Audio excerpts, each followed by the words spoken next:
Hey everyone, and welcome to the channel. Now let's get into the video. There are certain moments in your life when you have to stand up for yourself, but it can often be perceived as bad behavior. So in this video, we're taking a look at how to stand up for yourself without being a jerk, featuring Joe Rogan. But before we begin, be sure to like this video and subscribe to the channel so you don't miss out on any of our future videos.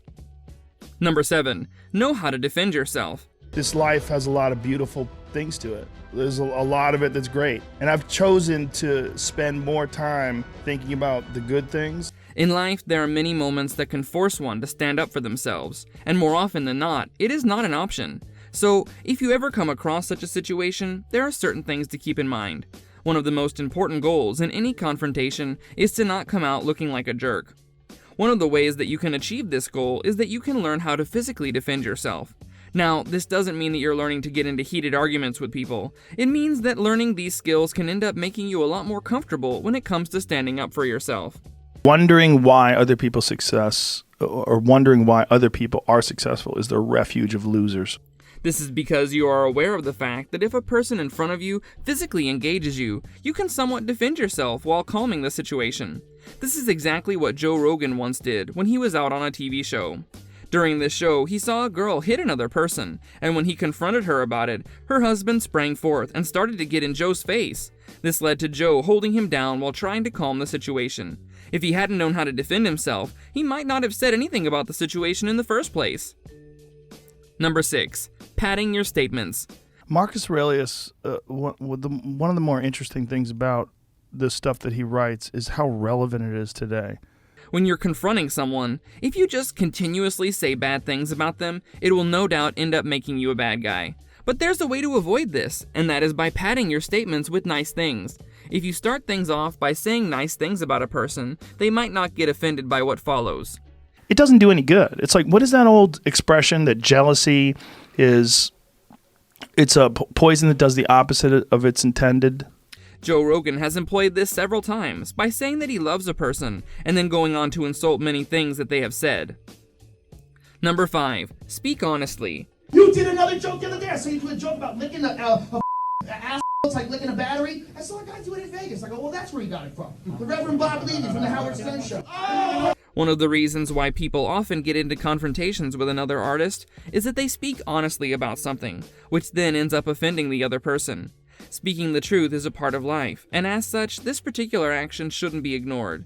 There are certain situations where staying silent about it is not an option, and one of those situations arose when Joe discovered the truth about a comedian. He had come to know that a comedian was stealing jokes from another comedian. When he asked other people in the industry about it, he came to know that they knew of this bad habit and were afraid of speaking up. You don't know that nobody supports comedy. You don't know that nobody. If someone steals a riff from a song, that shit's in the news constantly.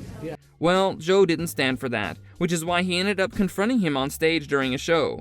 When Joe first spoke about the situation, the entire audience was against him, and even told Joe to get off the stage. This was bad because no one believed him, but being the guy he is, Joe continued nonetheless, and after a lot of convincing, he turned the tide against him. He told the comedian to his face that he had been stealing jokes from his friends, and yet Joe wasn't considered a jerk in anyone's eyes that night. This is why honesty is considered to be the best policy. Number 4. Confront the behavior, not the person. Alex Jones, I love you, buddy, for real. But you say some silly shit. That's where this all comes from. Doesn't mean I don't love you. Whenever you get into a confrontation with someone, it's usually due to the fact that there's something about them that irks you. But when you start to confront them, you often forget about that certain thing and end up blaming the person. This is a very important thing that needs to be kept in mind, which is that you should confront the behavior of that person and not the person himself. I wanted to talk to you about social media, okay? Because I love you. I love you too. I think you're a very good guy. I really do. Joe Rogan showed this by saying to Alex Jones that he loved him. After he said that, he proceeded to point out every misleading thing that he had said in the past. This will also help him in not offending the person you're speaking to. Since changing one's behavior is possible, but changing your entire personality is not. Number 3. Being open with friends. It's not that you don't try hard. It's not that you're not dedicated. It's not that you're not disciplined. It's not that you're not intelligent. There's shit that other people can do that you can't do. One of the worst confrontations that anyone can get into is with their friend. This is because of the fact that you have such deep bonds with the person, so speaking to them harshly might end up backfiring on you and make you look like a jerk.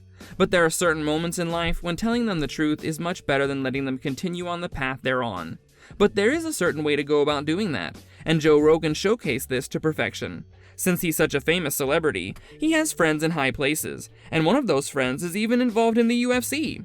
If you had a wrestling match with Cain Velasquez, how well do you think you'd do?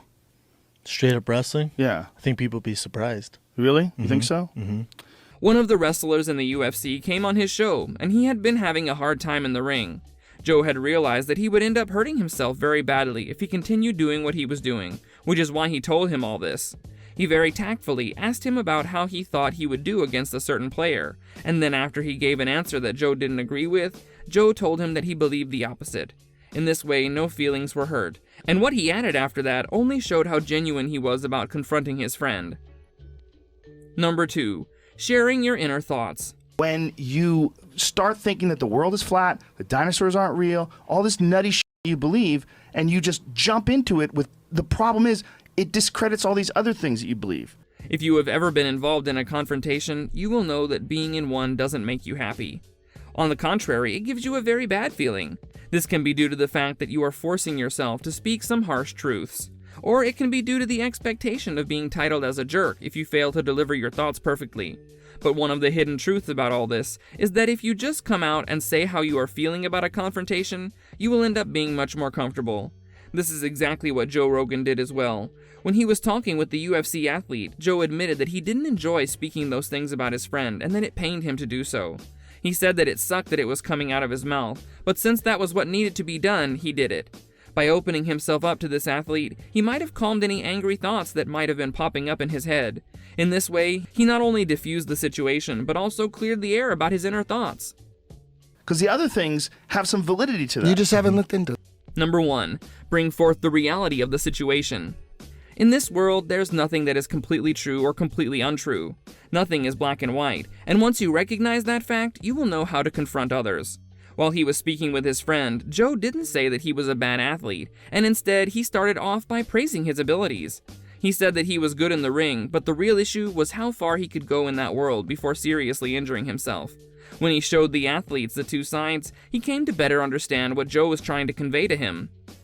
These were some of the details about how to stand up for yourself. Standing up for yourself takes a lot of guts, but everything becomes easier after that.